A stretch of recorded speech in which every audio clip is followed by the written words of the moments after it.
வணக்கம். சிறகடிக்க ஆசை சீரியலில் இனி என்னலாம் நடக்க போகுது அப்படின்னு தானுங்களே பார்க்க போகிறோம். இங்கே மொட்டை சந்தோஷம் பார்க்க மனோஜ் அவங்க வீட்டுக்கு போகிறாரு. என்ன மனோஜ், என் வீடு தேடிலாம் வந்திருக்க, பெரிய பிஸ்னஸ் மேன்மாவா உட்காரு அப்படிங்கிறாங்க. நான் உங்கள்கிட்ட சொல்லியிருக்கோம்ல, மனோஜ்னு சொல்லிட்டு ஒரு ஃபர்னிச்சர் கடை வச்சுருக்காரு என் நண்பர்னு சொன்னோம்ல, அது இந்த மனோஜ் தான் அப்படின்னு. வாங்கினேன், உட்காருங்க, எங்கள் வீட்டுக்காரோட ஃப்ரெண்டு நீங்கள் வந்து ஃபர்னிச்சர் கடை வச்சுருக்கீங்க, ரொம்ப சந்தோஷம் அப்படிங்கும் போதேம்மா நான் அவங்க வீட்டுக்காரரை தனியாக பேசணும் அப்படின்னு பேசுங்கண்ணே, எனக்கு வேலை நான் கிளம்புறேன் அப்படின்னு சொல்லிட்டு அவங்க வெளில கிளம்பி போயிடுறாங்க. உடனே என்னம்மாக்கா என்ன விஷயம், வீடு தேடி வந்துருக்கியே சொல்லு அப்படிங்கிறாங்க. நண்பா ஏதோ ஒரு வகையில் சொல்லி உன் மாமனார் வீட்டில் பணம் வாங்கித்தா அப்படிங்கும்போது, இங்கே பாரு மனோஜ், என் மாமனார் வீட்டில் நல்ல வசதியாக தான் இருக்காங்க. நான் வந்து எனக்காக கூட கேட்டது கிடையாது, உனக்குன்னு கேட்டால் கஷ்டமாக போயிடும்.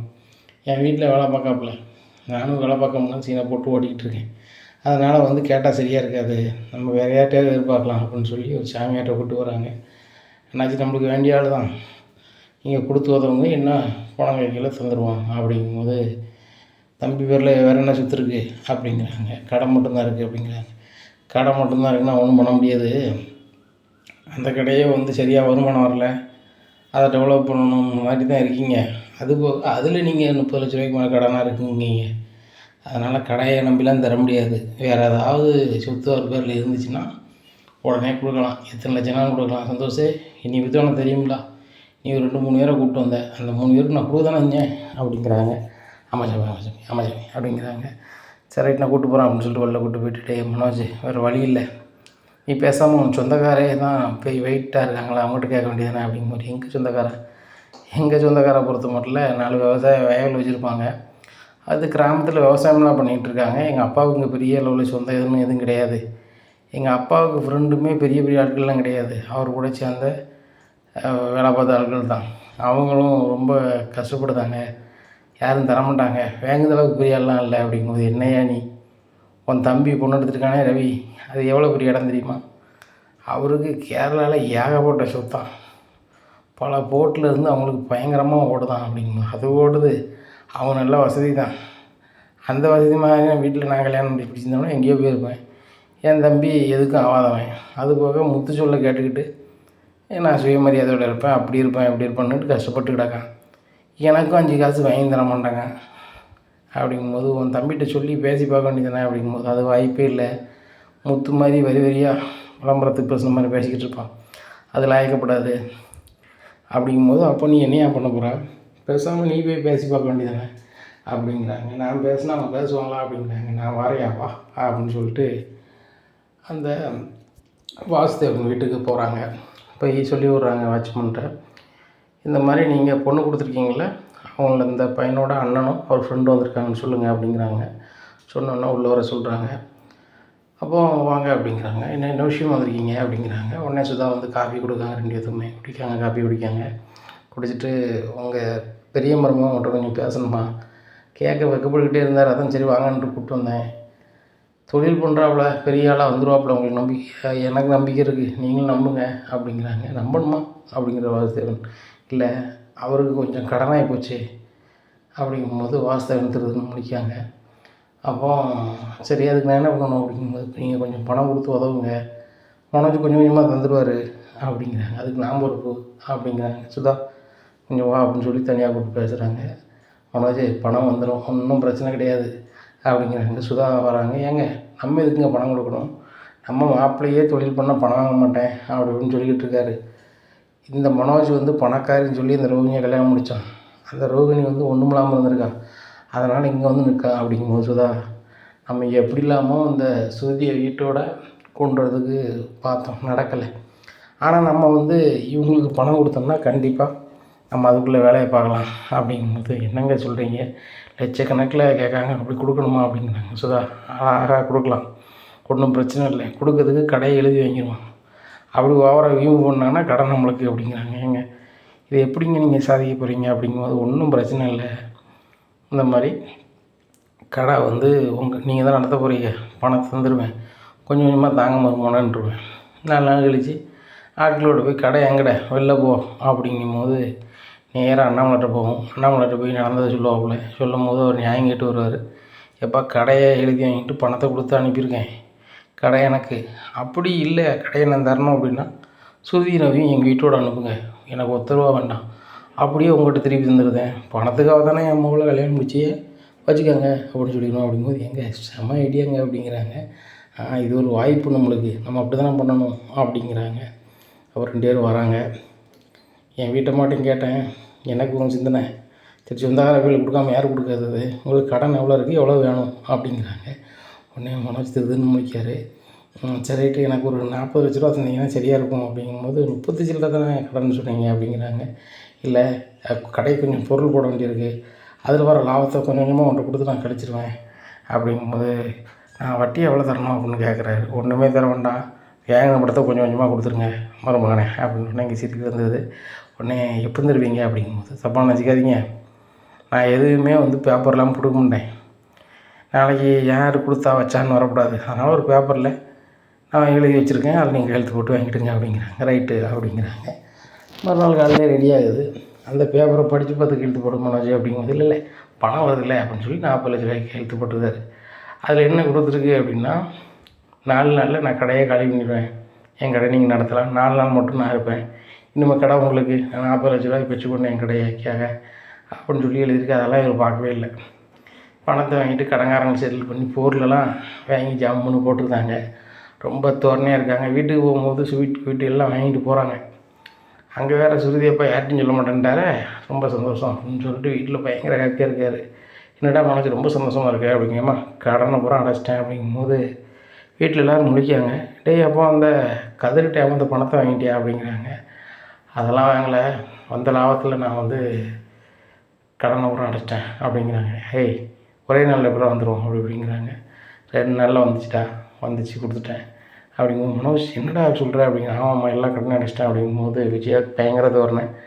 முத்து இவன் ஜெயிக்க மாட்டான், தொழிலே பண்ணிட மாட்டான், பேசாமல் அப்பாட்டே கடைக்கு சாவியை கொடுக்க சொல்லுங்கள், அப்படியாவது கடன் நம்மகிட்ட இருக்கும், இல்லைன்னா வேறு யார்ட்டையும் போயிடுவோம், எனக்கு கடன் ஓவராகி போச்சுன்னு சொன்னேன். பார்த்தியா என் மகனை 2 நாள் என்ன செஞ்சுட்டான், கடனை பூரா அடைச்சி விட்டான், இன்னும் அவன் லட்சமாக சம்பாத்தியம் பண்ணுவான். என்ன நீ வேணா பணத்தை என்னது கணக்காப்பிள்ளை வேணா இரு அப்படிங்கும்போது முத்து சிரிக்காரு. இது சொல்லுதெல்லாம் நம்பும்படியா இல்லை, 4 நாளைக்கு தாங்குவானான்னு பார்ப்போம் அப்படின்னு சொல்லி முத்து சொல்லுதாரு. மீனாட்சி பார்த்தாங்க, அவங்க என்ன பண்ணிட்டு போகிறாங்க சாப்பிடுங்க அப்படிங்கும்போது, நீ தானடி அவனை ஒன்றுக்கு 2 சொல்லி இந்த வீட்டில் பிரச்சனையை உண்டு பண்ணுது அப்படிங்கிற அத்தை, நானாக உண்டு பண்ணத்தை, உங்கள் பையனாக தான் பேசிகிட்டு இருக்காரு அப்படிங்கிறாங்க. அண்ணாமலை எதுவுமே பேசாமல் சாப்பிட்டுட்டு தூங்க போகிறாங்க. ஏங்க மனோஜ் இப்படி ஒரே 2 நாளில் எல்லா கடனும் அடைச்சிருக்காங்க, அதை பற்றி நீங்கள் ஒரு வார்த்தை கூட சொல்லலை அப்படிங்கும்போது, விஜயாங்க பாரு, நான் 28 லட்ச ரூபாயை நான் முதல்ல இருந்து கடைசி வரைக்கும் 30 வருஷத்துக்கு மேலே வேலை பார்த்து தான் வாங்கினேன். முத்து கார் வாங்கினா அப்படின்னா சிறுக தான் வாங்கினாங்க. அதே மாதிரி யார் அந்த பொருளை உடனே வாங்க முடியாது. ஒரே நாளில் சினிமாவில் வேணால் பெரிய பணக்காரனாகலாம், கடனெல்லாம் அடைக்கலாம், ஆனால் நடைமுறை வாழ்க்கையில் காலம் பிடிக்கும். இதான் உள்ளது. நேர்மையான வழியில் போகையில் கொஞ்சம் நாட்கள் ரொம்பவே ஆகும். இவன் எப்படி அடைச்சான், ஒன்று நேர்மையாச்ச வழியில் போயிருக்கணும், இல்லையா யார்ட்டையா கடன் வாங்கியிருக்கணும். ஒரு கடனை அடைய இன்னொரு கடனை வாங்கியிருக்க தான் வாய்ப்புகள் அதிகம். ஒரே நாளில் இல்லாமல் அவனுக்கு எப்படி 2 நாளில் அப்படிங்கிறாங்க. இதை கேட்ட வச்சு ஏங்க நீங்கள் இப்பவும் முத்து பேச்சை கேட்டு தான் பேசிகிட்டு இருக்கீங்க. என் பையன் மனோஜ் அப்படி கிடையாது, இவங்கள மாதிரி இல்லை. அவன் நிறைய படிச்சிருக்காங்க, நிறைய சிந்திப்பான், அவனுக்கு தெரியுங்க, 1 போட்டால் 10 ரூபா போயிருக்கும், 20 ரூபா போட்டால் 100 ரூபா போயிருக்கும், எல்லாமே அவனுக்கு தெரியுங்க அப்படிங்கிறாங்க. சரி நீ சொல்லுதான் நம்பது மாதிரி இல்லை அப்படின்னு சொல்லிட்டு நம்மளை தூங்கிடுறாங்க. விஜயாவுக்கு பயங்கர கற்பனை. ரைட்டு, இப்போ ரோஹிணிகிட்ட பேசணுமா வேண்டாங்கும் போது கூட என் பையன் என்கிட்ட கேட்டு தான் முடிவெடுக்கான். இன்னும் வர லாபத்தை பூரா நம்ம வாங்கி வச்சுக்கணும், நம்மளும் ஓடி ரோடில் கடையில் போய் கல்லால் இருக்கணும். மனோஜ் எப்படி லட்சமாக சம்பாதிக்கணும் நம்ம கண் கூட பார்க்கணும். கடை நம்ம அடிக்கடி நம்ம போகணும், நடந்த பள்ளியிலேருந்து நேராக வீட்டுக்கு வராமல் அங்கே போயிட்டு தான் வரணும். எவ்வளோ வசூலாகுது, பேங்கில் கொண்டு எவ்வளோ போடுதான், எடுக்கான், யாருக்கு எவ்வளோ கொடுக்கான், சம்பளம் கொடுக்கான், யாருக்கும் டொனேஷன் கொடுக்கானா, யாரும் அவன்கிட்ட நல்லா பேசி வாங்கிடக்கூடாது பணத்தை. அதுபோக இந்த மொட்டை சந்தோஷம் ஒருத்தன் அழகி தான், அவன் வேறு துட்டு வாங்கிடக்கூடாது அப்படி இப்படின்னு மனசில் இல்லாமல் நினைக்கிறாங்க. காலைல விடியுது, விட்டுச்சோன்னா விஜயா சவுண்டு பயங்கரமாக இருக்கு. மீனா இன்னும் மனோஜ் சொன்னதான் சமைக்கணும், மனோஜ் என்னென்ன ஆசைப்படணும் அதை தான் சமைக்கணும் அப்படிங்கிறாங்க. உடனே முத்து சொல்கிறாரு, அதை சமைக்கணும்னா மனோஜுக்கும் தனியாக ஒரு வேலைக்கு ஆளை வைக்க சொல்லுங்கள், என் முன்னாடி போதும் அதை சமைப்பா, அதுவே நான் சமைக்கக்கூடாதுன்னு சொல்லிக்கிட்டு இருக்கேன், அப்பாவுக்கு வரலாம் சமைச்சிட்ருக்கா, அதுக்காக அவர் இவ்வளோ பெரிய பிஸ்னஸ் மேனாக இருந்துட்டு போகிறாரு. ஐயாவுக்கு சமைக்கணும்னா ஆள் போட்டுக்கிடுங்க, இல்லைன்னா அவங்க அம்மா நீங்கள் சமைச்சு கொடுங்க அப்படின்னா எங்கடா சமைக்கணும், உன் பொண்டாட்டி இருக்கும்போது அப்படிங்கும்போது என் பொண்டாட்டி இருக்கும்டா, என் பொண்டாட்டி பூ வியாபாரம் இருக்குது, அது போக டெக்கரேஷன் வேலை இருக்குது, கூடுதலாக உடை அலங்காரம் பண்ணுதா, அதனால் வந்து கண்டிப்பாக அவளுக்கு இருக்க வாய்ப்பு இல்லை அப்படின்னா நீ எப்பவும் போல் சமைச்சிடலாம் அப்படிங்கிறாங்க. அவங்க காலைல இட்லியும் சட்னி சாம்பார் வச்சுருக்கேன், போதும் விருப்பம் இருந்தால் சாப்பிட்றாங்க, என்ன பண்ணுறாங்க அப்படிங்கும்போது இட்லியா காலைல இட்லிலாம் சாப்பிட முடியாது அப்படிங்கிறாரு மனோஜ். பெரிய பில்டப் பண்ணுது. டேய் அவன் ஒரு பிஸ்னஸ் மேன் எப்படிடா இட்லி சாப்பிட்டு போய் வேலை பார்ப்பான் அப்படிங்கிறாங்க. சரி போய் பட்னியாக வேலை பாரு கரெக்டாக இருக்கும் அப்படிங்கிறாங்க. டேய் நான் என் வீட்டில் இல்லைனா 5 ஸ்டார் ஹோட்டலில் சாப்பிடுவேன் அப்படிங்கிறாங்க. 5 ஸ்டார் ஹோட்டலில் போய் சாப்பிட்டு கிளம்பு அப்படிங்கிறாங்க.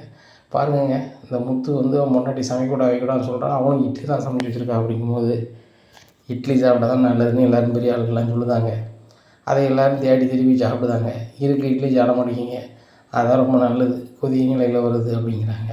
உடனே வேறு வழி இல்லாமல் உணவு சாப்பிட்டு அதை கிளம்பி போகிறாங்க. பார்த்தீங்களாப்பா இட்லி வேண்டாம்ன்ட்டு 12 இட்லி தின்றுருக்கான் அப்படிங்கிறாங்க. ஏங்க அவன் ஒரு பிஸ்னஸ் மேனுங்க, அவன் சாப்பிட்டா தான் நீங்கள் வேலை பார்க்க முடியும் அப்படிங்கிறாங்க. ஃபுல்லாக பிஸ்னஸ் மேன் அப்படிங்கிறாரு. சுருதியும் சிரிக்கிறாங்க. இங்கே எல்லாருமே அவங்க வேலையை பார்த்து வேலைக்கு போயிடுறாங்க. இங்கே மனோஜ் கடையில் போயிருக்காரு. கடையில் எல்லாம் ஸ்டாஃபுங்கெல்லாம் சம்பளம்லாம் 2 மாதம் பண்ணி கொடுத்து இது பண்ணணும். சார் நீங்கள் பயங்கரமான ஆள் சார், கடைக்காரங்க எல்லாருமே வந்து ரொம்ப தெளிவாக போகிறாங்க, உங்கள் மனோஜ் வந்து பெரிய ஆள் ஆகிடுவார், கடன் இருக்குன்னா டபார்னு ஒரே நாள் கூட எல்லோரும் கொடுத்தாரு ஐயா. அவர் வீட்டம்மா சொன்ன மாதிரியே பெரிய பணக்காரங்க தானே, இல்லை அவங்களுக்கு யார் தான் பெரிய லெவலில் ஹெல்ப் பண்ணுதா அப்படின்னு கேட்டு போகிறாங்க சார் அப்படிங்கும்போது இன்னும் நம்ம லைஃபே வேறு, வட்டி இல்லாமல் ஒரு ஆள் சொந்தக்காரால் போனதும் இருக்குது, கொஞ்சம் கொஞ்சமாக கொடுத்தா போகணுன்ட்டாங்க, ஒன்றும் பிரச்சனை கிடையாது, நம்மளும் ஓட இப்போ நீ 10,000 வருமானம் 5,000 கொடுத்தா போகும், அப்படி பண்ணாலும் போதும், நமக்கு 5,000 லாபம் தானே அப்படின்னு சொல்லி பயங்கர ஜாலி பண்ணிகிட்டு இருக்காரு. இங்கே அசோக் ரோகிணிக்கு ஃபோன் பண்ணி சொல்லியிருந்தாங்க, மேடம் உங்கள் வீட்டுக்காரர் எல்லா கடன் அடைச்சிட்டாரு அப்படிங்கும்போது. அப்படியா அப்போ அவர் ஏமாந்த பணத்தை வாங்கிட்டாரா அப்படிங்கும்போது, அது வாங்கல மேடம், யாரோ அவங்க சொந்தக்காரங்க பெரிய பணக்காரங்களாக இருக்காங்களா, அவங்க கொடுத்து செட்டில் பண்ணிட்டாங்க அப்படிங்கும்போது. அப்படியா யார் அந்த பணக்காரங்கன்னு தெரியலையே அப்படின்னு சொல்லிட்டு சரி ரொம்ப சந்தோஷம் அப்படின்னு சொல்லி ரோகிணி வந்து வித்தியாட்ட சொல்கிறாங்க. நீ மனோஜ் என்னம்மா சொன்னேன், என் மேலே அவர் கோவம் இருக்குது தான், ஆனால் வந்து அவர் கொஞ்சம் படிக்காத ஆள் கிடையாது, 5-6 டிகிரி படிச்சிருக்காரு, ரொம்ப வருமான ஆள், 2 நாளில் கடனெல்லாம் அடைச்சி விட்டார், சொந்தக்காரங்க ஒரு ஆள் பெரிய ஆளாக இருப்பாங்க உங்களுக்கு, எல்லாம் செட்டில் பண்ணி மனோஜ் நீ கொஞ்சம் கொஞ்சமாக எப்போ கொடுப்பியோ கொடுக்கலாம் பிரச்சனை இல்லைன்னு சொல்லியிருப்பாங்க உங்களுக்கு அப்படின்ட்டு இருக்காங்க. இதை கேட்டால் அவ்வளோ பெரிய ஆள் யார் இருக்கா, ஸ்ருதியோட அப்பா அம்மா தான் அவங்க குடும்பத்தில் சொந்தக்காரங்க பெரிய ஆள் இருக்கா, வேறு யார் இருக்கா அப்படிங்கும்போது இல்லை, ஸ்ருதி அப்பா அம்மாவாக இருக்க போகிறது இல்லை, அவங்க கொடுக்க மாட்டாங்க, ரவிக்கே கொடுக்குன்னுட்டு இருக்காங்க, ரவி வேண்டாங்கும் போது எப்படி என் வீட்டுக்காரர் கொடுப்பாங்க, வாய்ப்பு இல்லை, ஆனால் வந்து என் வீட்டுக்காரர் ரொம்ப வருமானம் அப்படி இப்படின்னு பயங்கர ரசிகமாக போடுறாங்க. சரி அப்போ கல்யாணி நான் மாப்பிள்ளை வீட்டில் போய் பேசட்டுமா, பேசி இதை ஒழுங்கு பண்ணிட்டுமா அப்படிங்கிறாங்கம்மா, இருக்கிறதுன்னு வம்பாய்க்கிறாத, நான் கொஞ்சம் வேறு மாதிரி லைன் பண்ணிகிட்ருக்கேன், நான் மனசோட சேர்ந்து போயிடுவேன், அதனால் நீ ஏதாவது பேச போவ வேறு மாதிரி ஆயிராமம்மா, நீ எதுவும் செய்யாத அப்படிங்கிறாங்க. இப்படி கேட்க நேரமாக இப்படி சொல்லிகிட்டு இருக்கே கல்யாணி அப்படின்னு சொல்லி விட்டுருந்தாங்க. இங்கே வித்தியா சொல்கிறாங்க, ஏம்மா எனக்கு இன்னும் கல்யாணத்துக்கு ஒரு 3 நாள் தான் இருக்குது, நீங்கள் பேசாமல் என் வீட்டுக்கு வந்துருக்கேன் அப்படிங்கிறாங்க. இல்லை வித்தியா நான் வந்தால் கண்டிப்பாக வந்து எல்லோரும் தெரிஞ்சிடும் நான் வரல அப்படிங்கும்போது, பார்த்தியா ரோகிணி நீ சொன்ன பொய்யால் உங்கள் அம்மாவை கூட நான் கல்யாணத்துக்கு கூட்டி போக முடியல, இப்படி இருக்குது, நீ இன்னும் கல்யாணத்துக்கு வர முடியாது, நான் எனக்குன்னு யார் இருக்கா சொல்லு, நீ சொல்லுவ அடிக்கடி இந்த மீனா தான் பெருசு இந்த முத்து தான் பெருசுன்னு, வேறு வழி கிடையாது, இப்போ அவங்க தான் என் கல்யாணத்துக்கு எல்லாம் செய்ய போகிறாங்க, செய்வாங்க, எனக்கு நம்பிக்கை இருக்குது அப்படின்னு சொல்லிட்டு நேராக வித்தியா இந்த வீட்டுக்கு வராங்க. முத்து வீட்டுக்கு வந்து எங்கள் கல்யாணத்துக்கு எல்லோரும் வரணும் அப்படிங்கிறாங்க. விஜயா சொல்கிறாங்க, நீ அவங்கள சேர்ந்து தானே, நீனும் அவளை மாதிரி 1000 போய் சொல்லிட்டு அவங்க கல்யாணத்தில் வர முடியாது வைக்க முடியாதுங்கும் போது அண்ணாமலை சொல்கிறாங்க, அந்த பொண்ணு எனக்கு யாரும் இல்லை, என் கல்யாணத்துக்கு நீங்கள் தான் நின்று செய்யணும் அப்படின்னு அந்த பிள்ளை சொல்லும் போது, நம்ம ஒரு பெற்றவங்க ஸ்தானத்தில் இருந்து போகணும், போய் நடத்தணும். ஏம்மா வித்தியா நீ கவலைப்படாத, முத்து மீனாண்டு எல்லாம் செய்வாங்க, நான் வருவேன், என் பிள்ளைகள் வரும், என் முன்னாட்டியும் வருவாள், நான் கூட்டி வந்தது, என்னம்மா நீ கவலைப்படாத அப்படிங்கிறாங்க. ரொம்ப சந்தோஷம் அப்படின்ட்டு போகிறாங்க. முருகன்ட்டு நடந்தது சொல்லுதாங்க, முத்தனை குடும்பம் உண்மையிலே சூப்பர் குடும்பம் எல்லோரும் வந்துடுவாங்க, அதே மாதிரி எங்கள் வந்து நான் வந்துடுவாங்க, நீ கவலைப்படாத அப்படிங்கிறாங்க. வித்தியா கல்யாணம் ரொம்ப சிறப்பாக நடக்குது. அங்கே ரோகிணி வர முடியல, அவங்க அம்மா வர முடியல. ரோகிணி ஃபோன் பண்ணி வாழ்த்துக்கிறாங்க, நீ என் ஃப்ரெண்டு, என் பெஸ்ட்டு ஃப்ரெண்டு, நீ என் கூட இவ்வளோ காலம் பழையிருக்க வச்சுருக்கேன்னு எல்லார்ட்டையும் சொல்கிற, உண்மை அதுதான், ஆனால் நீ கூட என் கல்யாணத்துக்கு வர முடியாது நிலம இருக்குது பற்றியா, அவங்க அம்மா வர முடியல, என்னடி சொல்கிறது, என் சைடில் யாருமே இல்லடி, இந்த முத்து மீனா குடும்பம் மட்டும் இல்லைன்னா அவ்வளோதான் அப்படிங்கும்போது, அது ஏன் குடும்பம் என்னடி முத்து மீனான்னு சொல்லிகிட்டு இருக்கேன், எங்கள் மாமியாருக்கு அவங்கள பிடிக்காது, அவங்கள இன்றைக்கி என்ன பண்ணுமா நாளைக்கு என்ன பண்ணுன்னு சொல்லிகிட்டு இருக்காங்க அப்படிங்கிறாங்க. இங்கே பாரு ரோகிணி, உன்னை வந்து அனுப்பிட்டாங்க, அவங்கள அனுப்பணும்னு சொல்லிகிட்டு இருக்காங்க, ஒரு காலம் அனுப்ப போகிறது கிடையாது, அவங்க அந்த குடும்பத்துக்கு அவ்வளோ உண்மையாக இருக்காங்க. எப்படிட்டி அனுப்புவாங்க? அப்படி அனுப்ப வாய்ப்பே இல்லை. உன் மாமனார் சம்மதிக்க மாட்டார் அப்படிங்கும்போது, சரி சரி உன் கல்யாணத்துக்கு வேலையை பாரு அப்படின்னு சொல்லிட்டு கொஞ்சம் ஃபோன் வச்சிடுறாங்க. கல்யாண ஏற்பாடு எல்லாம் முடிஞ்சு எல்லோரும் அவங்க வீட்டுக்கு போயிடுறாங்க. இப்படியா இருக்குது. இப்படி நாட்கள் நகர்ந்த உடனே வாசுதேவன் வந்து அதுக்குள்ளே ஆட்கள்லாம் ரெடி பண்ணுதாங்க. 4 நாள் கழிச்சு கடை எடுக்கணும்னு சொன்னோம். 6 நாள் ஆகி போச்சு.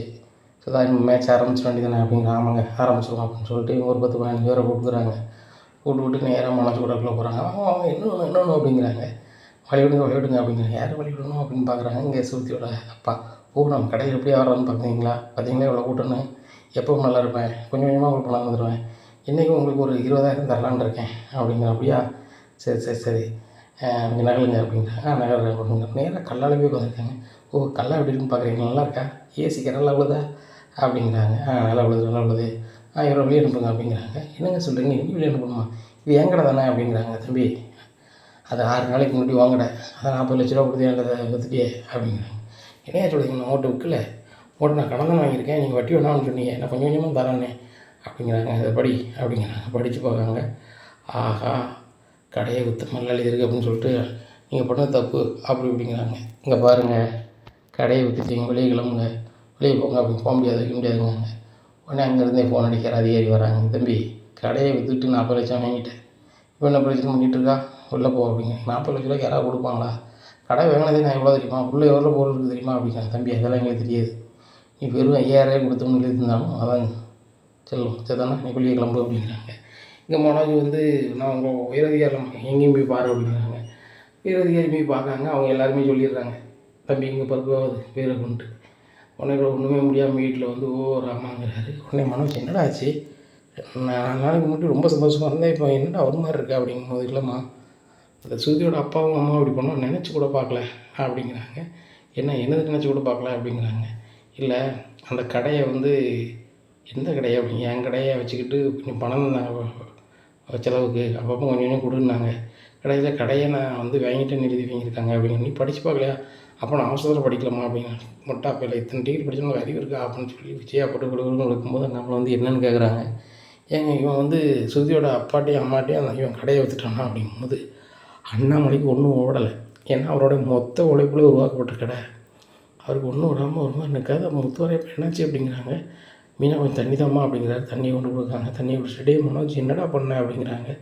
இல்லைப்பா எனக்கு கடன் ஓவர் ஆயிடுச்சு, யார்கிட்ட கேட்குன்னு தெரில, ரோஹிணி வேறு பணக்காரி இல்லைன்னு தெரியலன்னு நேராக மொட்டை சந்தோஷம் போய் கேட்டேன். மொட்டை சந்தோஷம் தான் அவர்கிட்ட போய் வாங்கலான்னு போகும்போது 40 லட்ச ரூபா கேட்டேன், தந்தார். ஒரு பேப்பரில் கடையை விற்ற மாதிரி எழுதியிருக்காருப்பா, எனக்கு தெரியல அப்படிங்கும்போது, படித்து பார்த்தியா அப்படிங்கும்போது, அப்போ அவசரத்துக்கு நான் படிக்கலப்பா அப்படிங்கும்போது, நீங்களா மனசுனடா, உங்கள் அம்மா தான் அடிக்கடி நீ பெரிய படித்தவன் புல்டப்பா அப்படி பண்ணிவிட்டு இப்படி பண்ணிவிட்டு, நான் கடையில் வாசுதேவன் படம் வாங்கி தானே இப்படி கடத்தலாம் அழைச்சியா, கடையில் என்னையும் நீ இந்த வீட்டையும் அசிங்கப்படுத்திடா அப்படிங்கிறாங்க. இல்லைப்பா எப்படியாவது நீங்கள் வந்து வாசுதேவன்கிட்ட கடையை வாங்கித்தாங்க அப்படிங்கும்போது, எப்பறம் இது பண்ண முடியும், 40 லட்ச ரூபா கூட தான் கடையை தருவோம் அப்படிங்கும்போது முத்து சொல்கிறாரேப்பா, அவரை கடையை திறக்கணும் வாங்கின நோக்கம் மாதிரி தெரியல அப்படின்ட்டு இருக்கும்போது விஜயா ஃபோனில் சுதாட்ட பேசுகிறாங்க. சமந்தி என் பையன் எதுவுமே படிக்காமல் இருக்கும்போது நீங்கள் அந்த பேப்பரில் எழுதி இந்த கடையை வாங்கியிருக்கீங்க, எந்த விதத்தில் நியாயம், அவங்க பொண்ணு வரட்டும் அப்படின்ட்டு இருக்கும்போது சுற்றி வந்துடுறாங்க.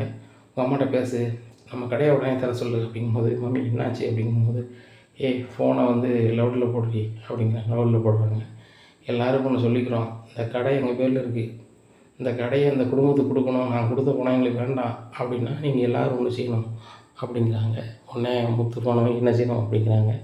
ஒன்றும் இல்லை, என் மகா சுருதியும் என் மருமகன் ரவியும் எங்கள் வீட்டுக்கு வரணும்னு நினச்சோம், பல முறை முயற்சி பண்ண நடக்கலை. இந்த வாட்டி சொல்கிறோம், அவங்க 2 பேரும் எங்கள் வீட்டோட வந்துட்டாங்கன்னா அந்த கடையை நீங்களே வச்சுக்கோங்க, கடைக்கு எங்களுக்கு சம்மந்தம் எழுதி தண்டி போயிருந்தோம் அப்படிங்கும்போது முத்து சொல்கிறார், கடையை வேண்டாம் ஒன்றும் வேண்டாம், என் தம்பியும் என் குழந்தையும் அந்த வீட்டில் இருந்து போகிறாங்க, ஃபோனை வைங்க அப்படிங்கிறாங்க. அந்த ஃபோனை வாங்கி ஏன்டா இப்படி பண்ணுற அப்படின்னு சொல்லிட்டு மறுபடியும் விஜயா கால் பண்ணி, சம்மந்தி சுருதி ரவி உங்கள் வீட்டில் இருப்பாங்க, நாளைக்கு நீங்கள் கடையை பேசாமல் மனோஜ் பேரில் எழுதி வச்சுருங்க அப்படிங்கும்போது, சரி சம்மந்தி பண்ணிடலாம் அப்படிங்கும்போது அண்ணாமலை சரியான கோவம் வந்துடுது. பலார்னு வாங்குதாங்க விஜயா. என்ன நினச்சிட்ருக்க நீ, அவங்க வந்து பணத்துக்காக கடையை வாங்குவாங்க, கடைக்காக நீ வந்து ரவியும் சுருதியும் அங்கே போக சொல்லுவியா, 2 நம்ம வீட்டு பிள்ளைகள் நம்ம வீட்டு விட்டு ஒரு பக்கம் போகாது அப்படிங்கும்போது சுருதி சொல்கிறாங்க. அங்கே நீங்கள் சொல்ல தான் உண்மை, பணத்துக்காக நாங்கள் அங்கே போக மாட்டோம், இந்த கடையை கொடுத்தது மனோஜ் தான் படித்து பார்த்துட்டு நினைஞ்சிருக்கணும், அதை விற்றுருக்கணும், சும்மா எழுத்து போட்டு இன்றைக்கி நான் இப்படி பண்ணிட்டேன் அப்படி பண்ண சொன்னால் சரியாக வருமா, அவங்களும் நம்ம வீடுனா ஏட்டி இப்படி தான் பண்ணுவாங்க அப்படிங்கும்போது அண்ணாமலை சொல்கிறாங்க, பார்த்தியா விஜயா அந்த சுத்திப்புள்ள எவ்வளோ கரெக்டாக இருக்குது, ஒரு பிரச்சனை நிறைய நம்ம குடும்ப சைடில் தான் இருக்குது, அதனால் இவங்களை அங்கே அனுப்பணும் வைக்கணும், இந்த பேச்சை என்றைக்குமே விட்டுரு அப்படிங்கும்போது ரவி சொல்கிறார், ஏம்மா என்றைக்குமே நான் இங்கே தான் இருப்பேன், அங்கே போகவே மாட்டேன் அப்படிங்கிறாங்க. இனி என்ன நடக்கும் இந்த மனோஜ் வாழ்க்கையில்? மனோஜ் கடை திரும்ப கிடைக்குமா, இல்லை அந்த வாஸ்தவன் இதை வச்சு வேறு மாதிரி இருக்கலாம், வேறு எதுவும் வேலைகளை பார்ப்பாரா அப்படிங்கிறத பொறுத்து வந்து பார்க்கலாம். நம்ம சேனல் நீங்கள் மறக்காமல் லைக் அண்ட் சப்ஸ்கிரைப் பண்ணுங்கள். நன்றி, வணக்கம்.